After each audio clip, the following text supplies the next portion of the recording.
বন্ধুরা, nice to meet you. My name is Dilpesh, তোমরা আছেন দিলপেশের ব্লগ। তো বন্ধুরা, আজকে আমি এসেছি আমাদের গ্রামের পুকুরে, যেখানে রবিল মাছ চাষ করা হয়। আশা করছি আজকের ভিডিওটা আমাদের খুব ভালো লাগবে। তো ভিডিওটা পুরো দেখার জন্য আমার সাথে থাকুন। আমি মেইন রাস্তা থেকে নেমে পড়েছি মাঠের দিকে যাওয়ার জন্য, কারণ আমাদের মাঠের ওই পারেই আছে পুকুরটা। আর কিছুক্ষণের মধ্যেই পুকুরে পৌঁছে যাবো আমরা। পুকুরটা মোটামুটি ভালোই বড়, আর খুবই পরিষ্কার করে রাখা আছে পুকুরটাকে। আশা করছি আমাদের পুকুরটা দেখে খুব ভালো লাগবে, আর আশেপাশে পরিবেশটাও, কারণ আমাদের এখানে পরিবেশটা ভীষণই সুন্দর। আমরা আশা করছি দেখেই বুঝতে পারছেন। আর কিছুক্ষণের মধ্যে আমরা পুকুরে পৌঁছে যাব। তো দেখা হচ্ছে পুকুরের সামনে গিয়ে। মাঠ ঘাট জলা জঙ্গল পার করতে করতে আমি চলে এসেছি আমাদের গ্রামের সেই রঙিন মাছের পুকুরে। এবার আমি আপনাদের দেখাবো সেই পুকুরটা। তো এই হচ্ছে সেই পুকুর যেখানে রঙিন মাছ চাষ করা হয় আমাদের এখানে। আর এইখানে সব রকমই মোটামুটি বড় বড় কার্প, তারপরে আরও অনেক রকমের যে সমস্ত রঙিন মাছগুলো আছে সেখানে এই পুকুরে চাষ করা হয়।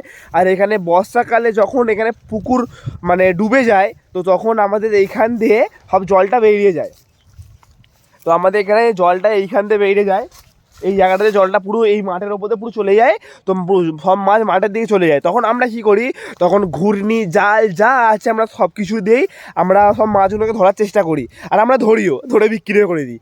আর এই হচ্ছে সেই পুকুর, সেই রঙিন মাছের পুকুর।